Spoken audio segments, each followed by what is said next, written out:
Let me give you the top 3 workflows that I created in order to help me manage my app.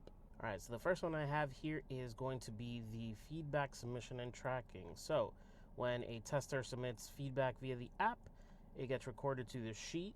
I then have this AI feedback analyzer that kind of reads through it and breaks out for me what the actual request is, and then also prioritizes it for me. It then sends it to me via Slack.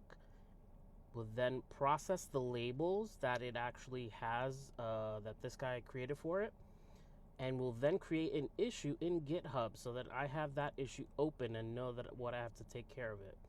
And then it will add issue recommendations to the sheet that we had earlier. So let me show you what that looks like. So here's one that I submitted myself, and here's the original message that I send when uploading a photo through desktop, blah, blah, blah. So then here's the AI analysis. It gives me a summary, basically repeating what I said there. It tells me this is a high priority because it impacts the core user flow of uploading photos.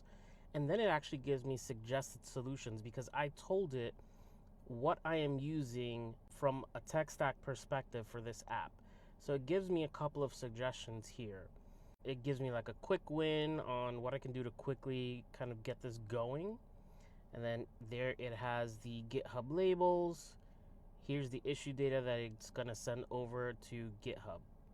All of that happens within seconds. So I not only do I get a summarized view of what the user gave me as feedback, I also have that automatically logged and added to my repo so that I can work on it and have it tracked somewhere instead of just lost in an email somewhere. Let me show you the next one I have. This one is close out an issue that a user submitted. It will get that trigger that the issue has been closed. It's going to check the label to see if this was an issue that was labeled as beta feedback. When that is true, it is going to grab that data. It's going to grab the user's email from that issue. It's going to grab that from my user table in Supabase, and then it's going to send via resend the closed email. It's going to let me know, hey, we sent them, the issue was closed, and then it updates the Google Sheet that I also have as a backup to all of the issues and say that this has been closed and that the user has been notified. Let me show you what that email looks like. Here's that automated email that goes back to my testers, just really friendly and just kind of to give them a heads up like, hey, we got your feedback, we worked on it, go ahead, and then just a couple of different things here for the app. And then the last one that I have is a weekly change log broadcast email that goes out to all my beta testers so that they have an idea of what has been done. So this will go to the people that have already submitted bugs or just other testers that haven't really submitted anything, but at least it keeps them up to date. So every Friday at 4, it checks for closed issues in the past 7 days in GitHub. It will then check if it has been updated this week. If not, just lets me know, hey, there's no updates. If so, it will take all of the updates and combine them all into one object. Then this will generate kind of like the email changelog, the format. It will then grab all of the beta testers' emails, send them the email, and then it's going to let me know, hey, email's been sent.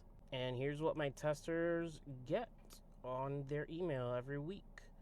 So it will literally let them know what we've fixed, what new features we've added, and any type of improvements. Just gives them a heads up. I'm very big on communication and making sure that this is all up to date.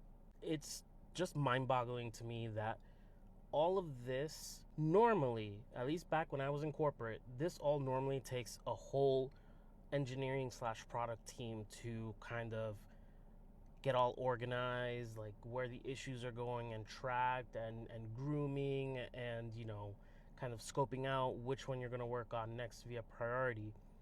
I'm doing this completely by myself, and AI is the tool that is giving me the immense amount of leverage to do what normally would take a team of at least 3 to 5 people at the bare minimum in a small place.